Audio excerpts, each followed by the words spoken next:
Hello, everybody. Last spot of the day is pretty difficult. I don't know if anyone's awake, but I'm going to talk about something that it interests me. It's not philosophical.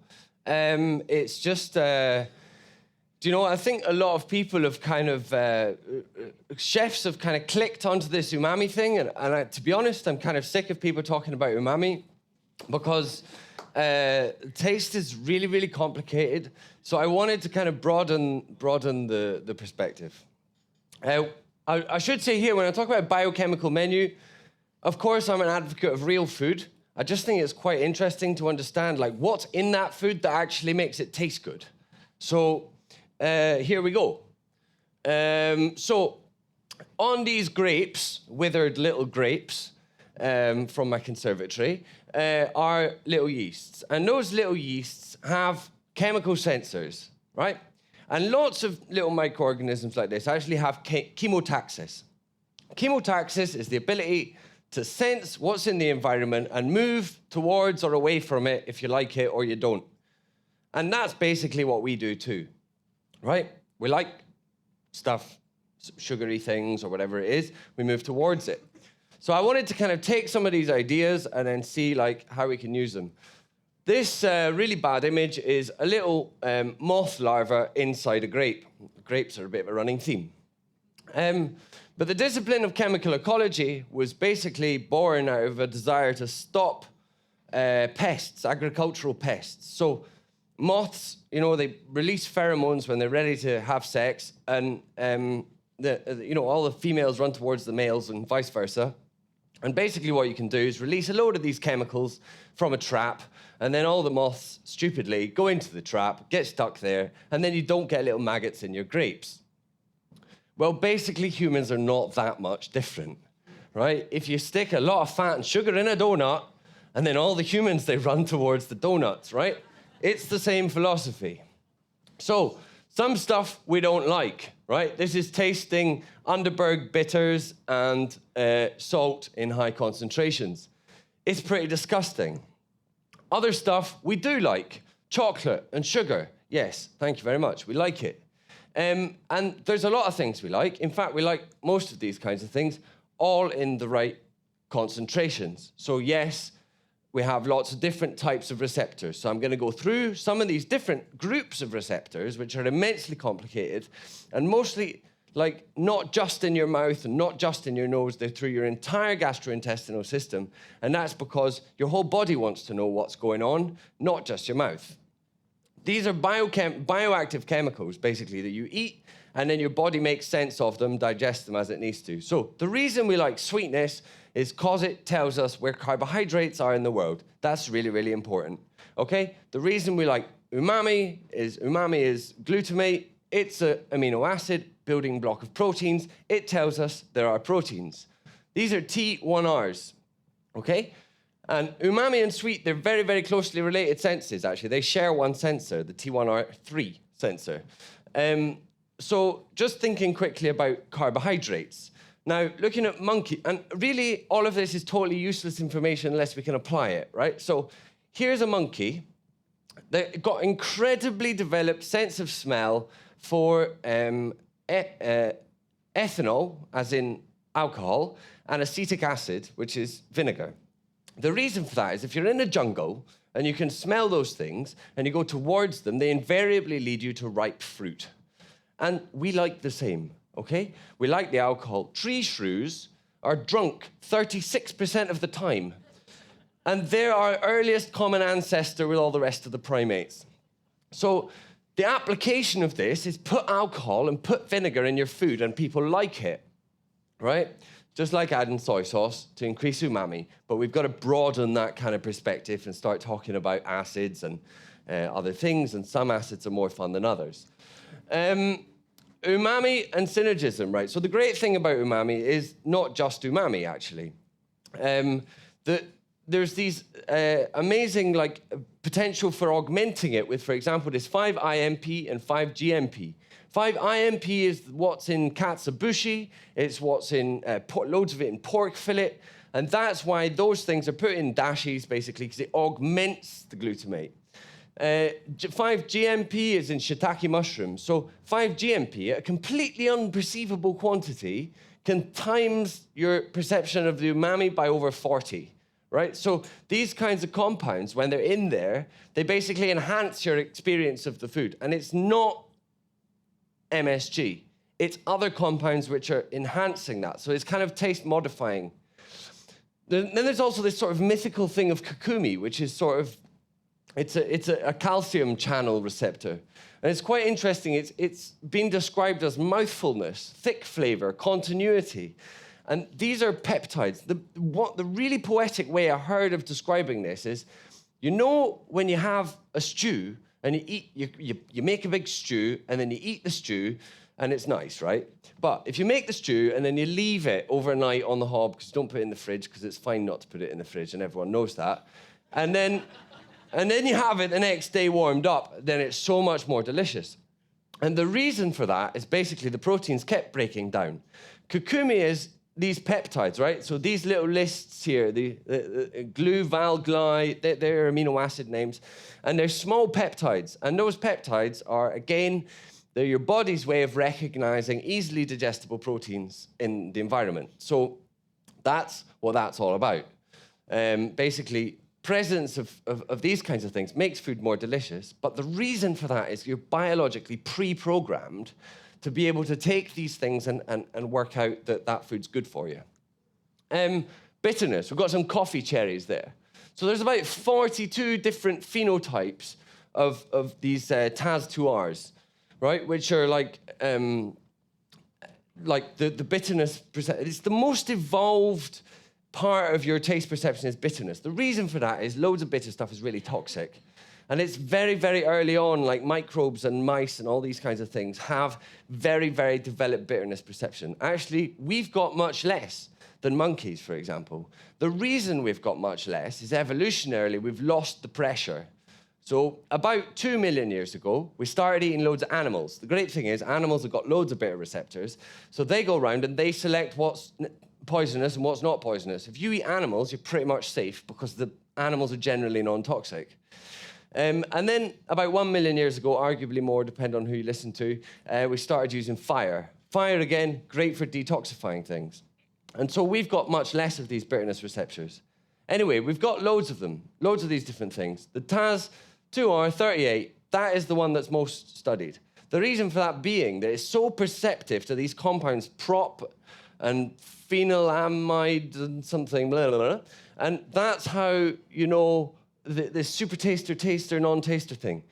That's true, that those compounds are like 1,000 times more sensitive to a super taster than they are to a non-taster, but that's only one bitterness receptor, and you have about 35 of them in each one of us. So basically, it's not really a symbol of like how perceptive you would be to, like, for example, another bitter thing like nicotine or cocaine or other bitter substances, all these enes and anes, basically. Salt and acidity. So the reason we like salt is because we have to maintain some kind of like osmotic homeostasis. Like the biggest evolutionary step we ever took was getting out of the sea. And once you get out of the sea, then you have to keep the kind of fluid situation right, because otherwise you dry out and turn into a grape like those ones at the start. So that's why we like salt. And again, not in huge quantities. Acidity, that's an interesting one, actually. It's the same. It's these little channels, basically. You've got like salt ion, it goes in the channel. Sour is a bit different. It's absorbed through the epithelium. But anyway, the thing is you've got loads of different acids, right? So you've got malic, you've got lactic, you've got acetic, you've got all these different acids, and they all taste slightly different. Anyone who's worked with these pure compounds will know that malic tastes like green apples, or lactic, you can identify it. It's a soft acidity. Acetic tastes like vinegar. It is vinegar. And the reason for that is that the H+ ion, which is what makes it acidic, disassociates from the rest of it. And then that disassociated part, which is different for each one of these malics and lactics and acetics and everything else, citrics, that is then chemisthetic, so that's having other reactions on your tongue, and sometimes they're volatile and you sense them with olfactory receptors. Well, I mentioned olfactory receptors. Only 75% of them are in your nose. The rest of them are like in your liver and everywhere else. Like, it's a huge, huge gene section of your DNA, and they're all the way through your body. Chemisthesis is something that really, really interests me. So I don't quite understand how to describe it, but I made this wee table, I adapted it, kind of stole it. But so if you look at capsaicin, right? Capsaicin is the hot component in chili, right? It activates this TRPV1, taste receptor protein of vanilloids, number one.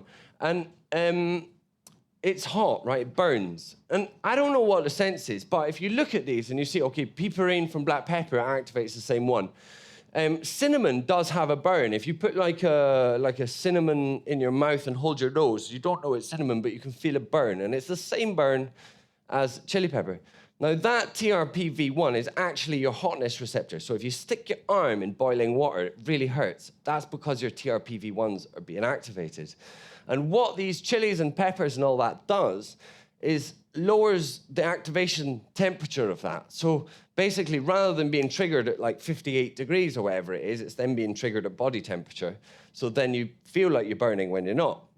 But if you look at them, you kind of like, you start to see these patterns, like the thyme and the oregano, the thymol and the carvacol, are both activating these V3 and the A1s. The A1s, this sort of, there is a slight burn to these herbs. But then you think about the burn of, for example, wasabi. Wasabi is this allyl isothiocyanate. Never said that before. And that is like, there is this kind of funny burning thing about brassicas, garlic, ginger, which is all activating the A1 and the V1.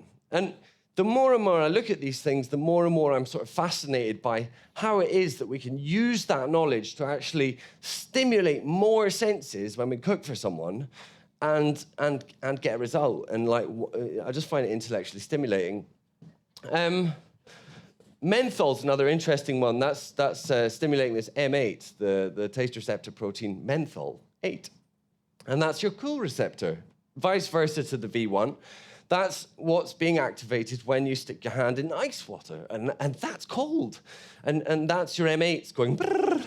So basically, like, these things are stimulating like sensory characteristics that we associate to other things. That's why it's chemisthesis. Again, Szechuan pepper, famous one. It's this another interesting sense, which is stimulating another one of these GPCRs, these G protein coupled receptors. It's all totally fascinating. Then there's complicated ones, like astringency. So astringency seems to be an odd one. That's like, do you know when you drink a really tannic wine and you can actually feel kind of chunkiness in your mouth? That's the precipitation of salivary proteins, right? So your proteins in your mouth, then they turn into solids, or they were in suspension in your saliva. But then it does seem that there's also taste receptors, and tannins and astringent compounds are really, really varied. And so clearly there's like a lot more going on to this than anyone's actually worked out. The fat gene, they think it's been coded in humans. It's called CD36, they think. And they definitely coded it in rats. So now we're tasting fats. So this whole idea of like 5 tastes is basically, it's just out the window, right? Forget about it. Water, right? We like water. Why do we like water?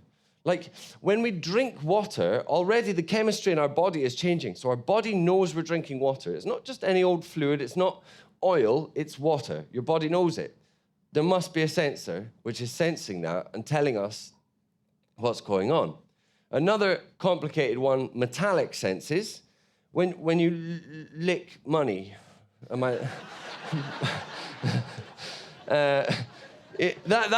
it's actually what it is an oxidization of the epithelium. It's an oxidization of your tongue, basically. And that's what's causing that sensation. So, and the thing is, then you multiply all that up with olfactory receptors, which are totally like a whole nother ballgame again, although very similar and very related type of sensors, then I really think there's a lot of scope for chefs to kind of take this knowledge and take it further and really just like use Google and look out there and don't get too hung up about umami, because there's a whole lot of other stuff going on there. Yeah, so what? Basically, what I'm trying to talk about really is not advocating finding some kind of chemical ideal, you know, some kind of magic mix for your Soylent or something like this. Really, it's about real food, but understanding why that real food is appealing and what that does to you that makes it appealing. And so then how can we use that to its best advantage?